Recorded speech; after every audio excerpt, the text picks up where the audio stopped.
ఆర్యవైశ్య కులదైవమైన వాసవి కన్యకా పరమేశ్వరి అమ్మవారి జయంతిని ముఖ్యమంత్రి రేవంత్ రెడ్డి రాష్ట్ర పండుగగా ప్రకటించడం సంతోషంగా ఉందని కొండపాక ఏఎంసీ చైర్మన్ శ్రీనివాస్ రెడ్డి అన్నారు.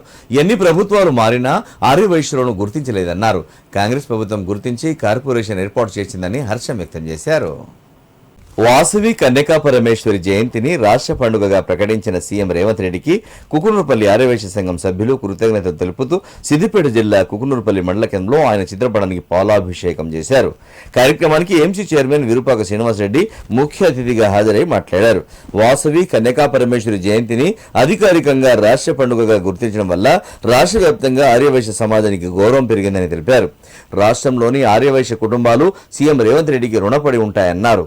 ఈ సందర్భంగా పలువురికి పండ్లను పంపిణీ చేశారు. కార్యక్రమంలో మాజీ సర్పంచ్ కాసం నవీన్, ఉప్పల పాండురంగం, గంగిశెట్టి పాండురంగం, ఉప్పల రాజు, పిఎన్ఆర్ ట్రస్ట్ అధినేత పులకంపల్లి నరేందర్, ఇండ్ల కనకయ్య పాల్గొన్నారు.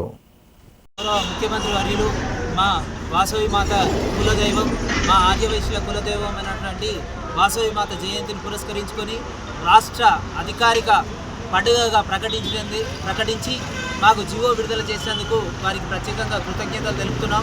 అలాగే కాంగ్రెస్ ప్రభుత్వం వచ్చిన తర్వాత మాకు ప్రత్యేకమైన కార్పొరేషన్ ఏర్పాటు చేసి శ్రీమతి కల్వ సుజాత గారిని చైర్మన్గా చేసినందుకు వారికి కూడా స్పెషల్ కృతజ్ఞతలు తెలియజేస్తూ వారికి వారి ప్రభుత్వానికి మా ఆర్యవైశ్యులంతా అండగా ఉండాలని ఈ సందర్భంగా తెలియజేయడం జరిగింది. ఎన్నో సంవత్సరం నుండి కూడా వాసవి మాత జయంతి అధికారికంగా ఏ ప్రభుత్వం కూడా పట్టించుకోలేదు.